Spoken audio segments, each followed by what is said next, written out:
Yo, this is Michael Astrology. እስኪ ለቶሩስ ቤተሰቦች ሞቅ ያለ ጩኸት እናሰማላችሁ። ዛሬ የምናወራው ስለ መሬቶቹ፣ ስለ ጽኖዎቹ ቶሩስ ነው። ሙዳቸው እንዴት ነው ካላችሁ ስሙኝማ።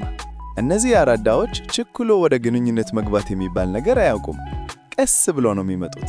አጥንተው ለክተው ነው የሚገቡት።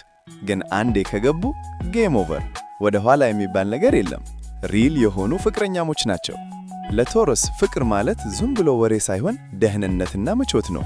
ሴፍቲ ፈርስት የሚሉት ነገር አላቸው።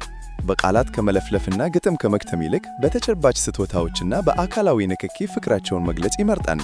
አክሽን ኦቨር ወርድስ ማለት እነዚህ ናቸው። ሌላው ደግሞ ታጋሽ ናቸው። በጣም ቺል ናቸው። ነገር ግን ልባቸውን ካሰክፋችሁት ተጠንቀቁ።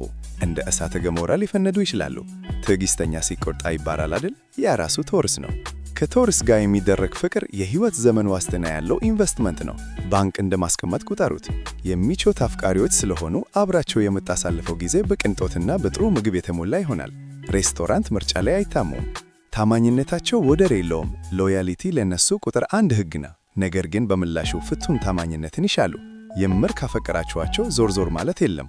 በአጠቃላይ የቶሩስ ፍቅር እንደ መሬት የጸናና እንደ ማር የጣፈጠ ነው። ይሄ ማይክል አስትሮሎጂ ነው። ፒስ